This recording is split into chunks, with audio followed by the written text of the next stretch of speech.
Hello everyone. So அடுத்த ஒரு 7 video நம்ம சேனலில் அந்தமான் ரிலேட்டடான வீடியோஸ் தான் போஸ்ட் பண்ண போகிறேன். ஸோ அந்தமானுக்கு யாராச்சும் போகிற பிளான் வச்சுருந்தீங்கன்னா நம்ம சேனலை மறக்காமல் சப்ஸ்கிரைப் பண்ணிவிட்டு அந்த பெல் ஐக்கானும் கிளிக் பண்ணிக்கோங்க. So let's get into the video.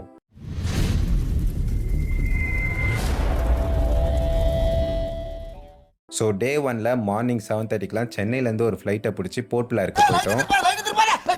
ஆஹா திருப்பிட்டாங்கய்யா. ஒரு 2.5 hours ஜேர்னிக்கு அப்புறம் ஏர்போர்ட் வாசல்லேயே ஒரு கேபை பிடிச்சி ஃபெர்ரி ஷிப்ஸ்லாம் நிற்க போகிற அடோ ஜெட்டிக்கு தான் போயிட்டோம். ஏர்போர்ட்லேருந்து ஜெட்டிக்கு ஒரு 5 கிலோமீட்டர் தான், அரௌண்ட் ஒரு ½ hour போயிடலாம். ஏர்போர்ட் வாசல்லே கேப் பிடிக்கிறீங்கன்னா அரௌண்ட் ஒரு 300 rupees கிட்ட சார்ஜ் பண்ணுவாங்க. கொஞ்சம் அடிச்சு பேசினீங்கன்னா 200K ஓகே பண்ணிடலாம். எங்களுக்கு டிஃபன் சாப்பிட கூட டைம் கிடைக்காதனால போகிற வழியே பார்சல் வாங்கிட்டு போயிட்டோம். நம்ம ஃபெர்ரி ஏற போகிற இடத்துக்கு ஒரு 1 hour பிஃபோரே போயிடணும். அங்கே வெயிட்டிங் நல்லா இருக்கும், அங்கேயே கூட நீங்கள் பொறுமையாக சாப்பிட்டுக்கலாம். பட் அங்கே மெயின் ஃபுட் எதுவும் கிடைக்காது, ஸ்நாக்ஸ் மாதிரி நிறைய கிடைக்கும். ஹேவாக் ஐலாண்டுக்கு போயிட்டு இருக்க நௌட்டிகா ஃபெரியில இருக்கும். எப்படி இருக்குங்க? ஓகேவா இருக்கு இந்த கப்பல் ரைடு. அங்க என்ன கிணறு வெட்டிட்டு இருக்காங்க பேசியா. இன்டர்நெட்ல நாங்க பார்த்த வீடியோஸ்ல ஓவரா பில்டப் கொடுத்தாங்க. உங்களால போகவே முடியாது, பயங்கரமா கொமட்டும், எல்லாரும் ஆஃப் பாயில் போட்டு தான் போவீங்கன்னு சொல்லிட்டு. ஆனா அந்த அளவுக்கு இல்லை, எல்லாருமே பிளசண்டா ஜாலியா டிவிலாம் பார்த்துட்டு தான் வராங்க. ஆக்சுவலா இது வந்து ஏர்லி மான்சூன் சீசன் தான். கடல்ல அலை வந்து பயங்கரமா தான் இருக்கு. பட் இந்த அலையிலையும் நாங்கள் போறது பெருசா எங்களுக்கு தெரியல, ஜாலியாக தான் போயிட்டு இருக்க மாதிரி இருக்கு. 1.5 hours ஜேர்னி இது. ஒரு ஃபெர்ரிக்கு ஏற்ற மாதிரி அந்த ஜேர்னி டைம் மாறுது. சில ஃபெர்ரி வந்து கொஞ்சம் ஸ்லோவாக போகும், 2.5 hours கிட்ட ஆகும். எங்களோட ஃபெர்ரி இந்த நௌட்டிகா வந்து 1.5 hours போய் ரீச் ஆகிடும்னு நினைக்கிறேன். அண்ட் முக்கியமான விஷயம் என்னென்னா, அந்தமானில் 10 மாதத்துக்கு மழை தான் பெய்யுமா, ஏதோ 2 மாதம் தான் சீசன் டைம்னு சொல்லிட்டு மழை பெய்யாமல் இருக்கும். ஸோ இந்த 10 மாதத்தில் மழை பெய்கிற டைமில் எப்போ வேணாலும் ஃபெர்ரிஸ்லாம் கேன்சல் ஆகலாம். நீங்கள் ப்ரைவேட் ஃபெர்ரி புக் பண்ணியிருந்தீங்கன்னா ஃபெர்ரி கேன்சல் ஆனால் கூட முன்னாடியே உங்களுக்கு இன்ஃபார்ம் பண்ணுவாங்க, இல்லைனா ஆல்டர்னேட்டிவாக வேறு ஃபெர்ரி கூட உங்களை ட்ரான்ஸ்ஃபர் பண்ணி விட்டுருவாங்க. நான் போகிறதுக்கும் வரத்துக்கும் ரெண்டுத்துக்குமே க்ரீன் ஓஷனில் தான் புக் பண்ணியிருந்தேன். பட் போகும்போதே க்ரீன் ஓஷன் வந்து கேன்சல் ஆனதுனால அவங்களே நௌட்டிகாவுக்கு எங்களை ட்ரான்ஸ்ஃபர் பண்ணி விட்டுட்டாங்க. ஸோ செக்இன்லாம் ஸ்மூத்தாகவே முடிஞ்சிருச்சு.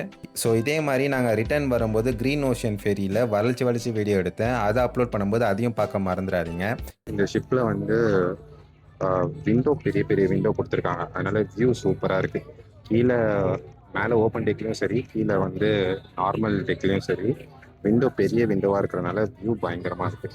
But Marcus, green ocean and Nautica, இது மூணுத்துலேயே வந்து நௌட்டிகா தான் கொஞ்சம் காஸ்ட்லின்னு நினைக்கிறேன்.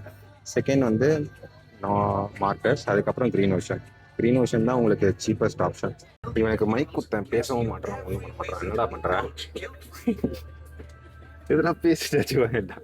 என்ன பேசுறது? எப்படி இருக்கு இந்த வியூ? ஆனா அப்பத்துல இருந்து இதே வியூ இருக்கிற மாதிரி தான் இருக்கு. அந்த சைடு கொஞ்சம் லேண்டு, இது தண்ணி.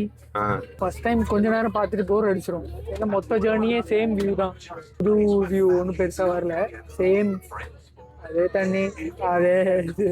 ஸ்டார்டிங் ஃபர்ஸ்ட் டைம் பார்க்கும்போது ஓகேவா இருக்கும், அப்புறம் சேம், ஒன்றும் சேஞ்சே ஆகல வியூ. இப்படி நீ சொன்னீங்கன்னா அந்தமானுக்கு யாராச்சும் வரணும்னு நினச்சா கூட வர. ஸோ இந்த ப்ரைவேட் ஃபெரிஸ்லாம் எதில் புக் பண்ணலான்னு பார்த்தீங்கன்னா bookyourferry.com சொல்லிட்டு ஒரு வெப்சைட் இருக்குது. ஸோ அதுலேயே என்னென்ன ஃபெரிஸ்லாம் என்னென்ன டைமில் அவைலபிளாக இருக்குது, அதில் என்னென்ன சீட்ஸ் அவைலபிளாக இருக்குதுன்னு சொல்லிட்டு எல்லாமே பார்த்துக்கலாம். இந்த ப்ரைவேட் ஃபெரிஸ்லேயே காஸ்ட்லியஸ்ட் ஆப்ஷன் தான் இந்த நௌட்டிகா. இங்கே ப்ரைவேட் ஃபெரிஸ் மட்டும் இல்லாமல் கவர்மெண்ட் ஃபெரிஸ் அண்ட் ஷிப்ஸு கூட ஃப்ரீக்வெண்ட்டாக ஹேவ்லாக் ஐலாண்டுக்கு ட்ராவல் ஆகிட்டு தான் இருக்குது. அதில் நான் கேள்விப்பட்ட வரைக்கும் இப்போ பர்சனுக்கு 600 rupees சார்ஜ் பண்ணுறாங்க. ஸோ ஹேவ்லாக் ஜெட்டிலேருந்து ஒரு 50 meters அப்படியே நடந்து வந்தீங்கன்னா லெஃப்டில் கால் வலிக்கும் என்ஆர் கயாக்குன்னு சொல்லிட்டு ஒரு ஆஃபீஸ் இருக்கும். இங்கேயே வந்து 2 wheelers ரெண்ட்டுக்கு எடுத்துக்கலாம். இப்போ ஆஃப் சீசன்றதுனால ஒரு ஸ்கூட்டியோட ரெண்ட் வந்து பர் டேக்கு 400 rupees சார்ஜ் பண்ணுறாங்க. அட்வான்ஸாக வந்து 4000 கொடுக்கணும். இதே வந்து நிறைய ஆக்டிவிட்டீஸ்க்கான ஆஃபர்ஸும் பண்ணிட்டு இருக்காங்க. அதே என்ஆர் கயாக்கிங் சொல்லிட்டு அவங்க ஸ்கூட்டி ரெண்ட்டும் தராங்க, ப்ளஸ் 2 wheeler ரெண்ட்டு தவிர்த்து இந்த பயோலூமினசன்ஸ் கயாக்கிங்கும் ப்ளஸ் ஸ்கூபா டைவிங் ஆக்டிவிட்டிஸும் இவங்க பண்ணிட்டு இருக்காங்க. இது ரெண்டுமே நீங்கள் வந்து கம்பைண்டாக எடுத்தீங்கன்னா அதில் ஆஃபர்ஸ் மேக் பண்ணி தருவாங்க. ஸ்கூபா டைவிங் எவ்வளோ சொன்னாங்கன்னு பார்த்தீங்கன்னா ஆஃப் ஷோர் வந்து 2500, ட்ரைபல் கேட்டில் போட் டைவிங் வந்து 3500 per head சொன்னாங்க. பயோலூமினசன்ஸ் கயாக்கிங் வந்து பர் பர்சனுக்கு 1500.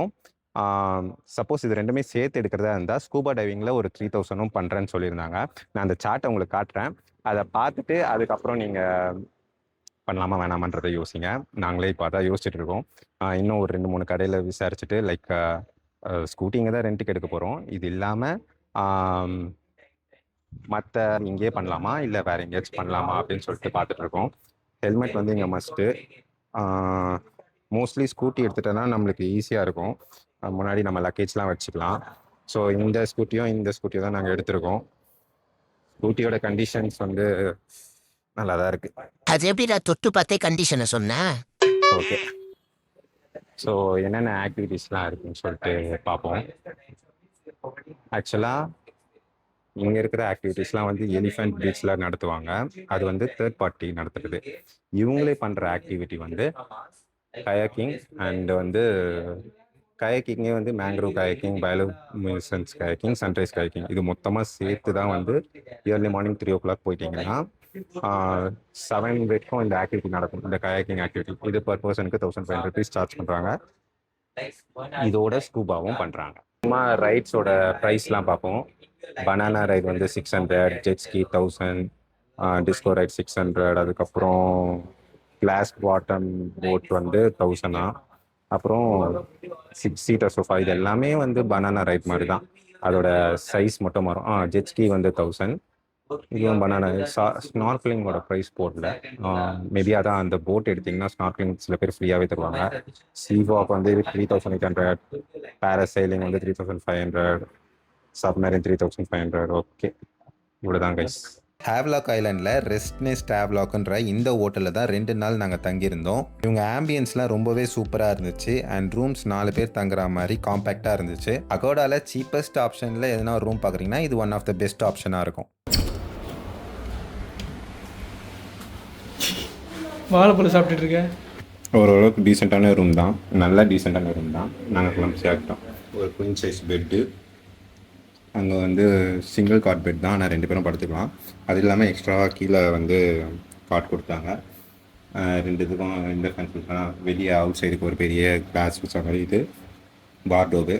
ஹேவ்லாக் ஐலாண்ட் ஸ்கூபா டைவிங்க்கும் ப்ளூ பீச்சஸ்க்கும் ரொம்ப ஃபேமஸ். ஸோ இந்த மொத்த ட்ரிப்புமே எந்த ஒரு கைடும் இல்லாமல் நானே தனியாக பிளான் பண்ண ஒரு ட்ரிப் தான். ஸோ இதோட மொத்த காஸ்ட் எவ்வளோ ஆச்சுன்னு பார்த்தீங்கன்னா பர் பர்சனுக்கு 30,000 கிட்ட ஆயிடுச்சு. இந்த அந்தமான் ட்ரிப்போட மொத்த ஐட்னரியும் வேணும்னு நினச்சிங்கன்னா கமெண்ட்டில் ஐட்னரின்னு மென்ஷன் பண்ணுங்கள். நான் அதை தனியாக ஒரு வீடியோவாகவே போஸ்ட் பண்ணுறேன். ஸோ அடுத்த 2 நாள் இந்த ஐலாண்டில் நாங்கள் என்னென்னலாம் பண்ணோன்னு பார்க்கணுன்னு நினச்சிங்கன்னா நம்ம சேனலில் மறக்காமல் சப்ஸ்கிரைப் பண்ணிக்கோங்க.